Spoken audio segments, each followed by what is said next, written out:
বাবরি মসজিদ ভেঙে রাম মন্দির বানিয়েছে। একদিন তোমরা দেখবে এই রাম মন্দির ভেঙে আবার আমাদের বাবরি মসজিদ উঠবে। আজকে আমরা এই জন্যই চুপ আছি, কারণ আমাদের হাতটা হলো বাঁধা। যেদিন এই হাতটা খুলে যাবে সেদিন দেখবে দুনিয়ার মধ্যে ইতিহাস সৃষ্টি হবে। আমাদের যত ভারতবাসী এবং অন্য দেশের মানুষ আছেন সবাই কিন্তু জানেন আজকে ভারতের যেটা রাম মন্দির আছে সেটা কিন্তু পূজা স্টার্ট করলো।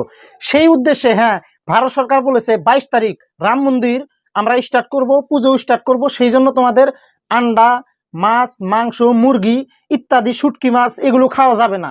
যদি তোমাদের বাড়িতে প্রেগনেন্ট মানুষ আছে ডিম খাওয়া ভালো, সেটাও খাওয়া যাবে না।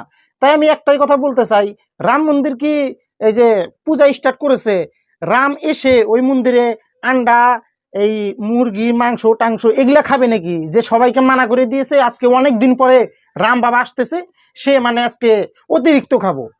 তা আমি ভাই এই পাগলপান্তি এরা যে করতেছে কিসের জন্য করতেছে আমি জানি না। আবার বলতেছে অনেক দিন পর